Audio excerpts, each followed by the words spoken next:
ए भैया तार बाबू के बियाह होता हो। का बात करता रही बुढ़ापा में? अरे तार हो बाबू ना होई बाबू। का बाबू बाबू बाबू ए बाबू आओ ना।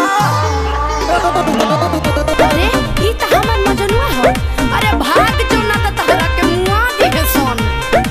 ए बाबू बाबू बाबू आओ ना। हाँ बहुते प्यारी करी ले जानू देख ल सीना फाड़ के अबू ना तो मर जाइब दो तहवे चियार के। बाबू ना बहुते प्यारी करी ले जानू देख ल सीना फाड़ के आवो ना तो मर जाइब दो तहवे चियार के। मेरी शादी में अड़चन लाओ ना।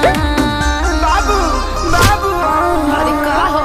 भाई जी थोड़ा धीरे मारिए ना, अभी ताजा ताजा वैक्सीन लिए हैं, बहुत घाव लग रहा है। कुकुर ले खडाट के भगाओ ना। जाओ ना। ए बाबू बहरिया वो ना। अरे जाओ ना। ए बाबू बहरिया वो ना।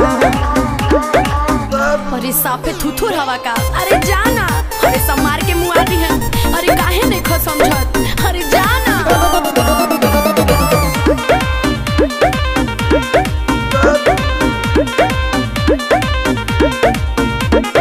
फेसबुक पर देखनी ह शादी के क्लिप के लव के ते धो दे हली गोबर से लिप के। बाबू अरे हदे पिटौल बड़ा यार। भाग भाग भाग ना ता भाई हमर ढाके लौटी ये दिए बड़े खिसियाई ललूर हलो गड़ धके तोहके बनाइए दिए बुझे।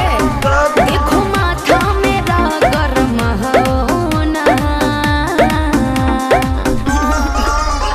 हे बाबू आओ ना। भाई से अपना हूँ कवाओ ना। ए बाबू बहरिया वो ना। ए बाबू बहरिया वो ना।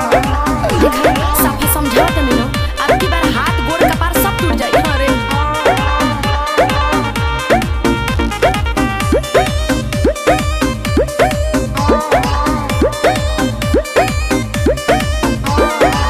तू हमर काजल हम अजय देवगन हो।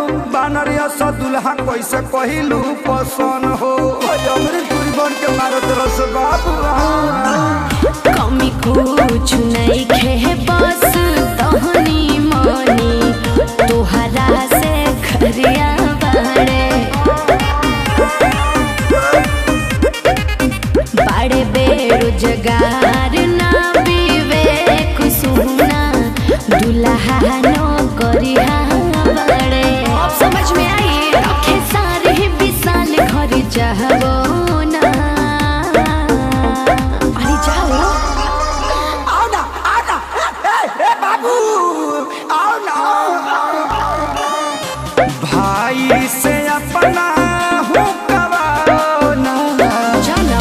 ए बाबू बहरिया वो ना। ए बाबू बहरिया वो ना। बाबू बाबू आओ ना। जाओ ना। आओ ना जाओ ना। आओ ना। अरे मर जाइबे रे मजनुआ। भाग जो। ए पंकज जी गड़िया लेके आई ना।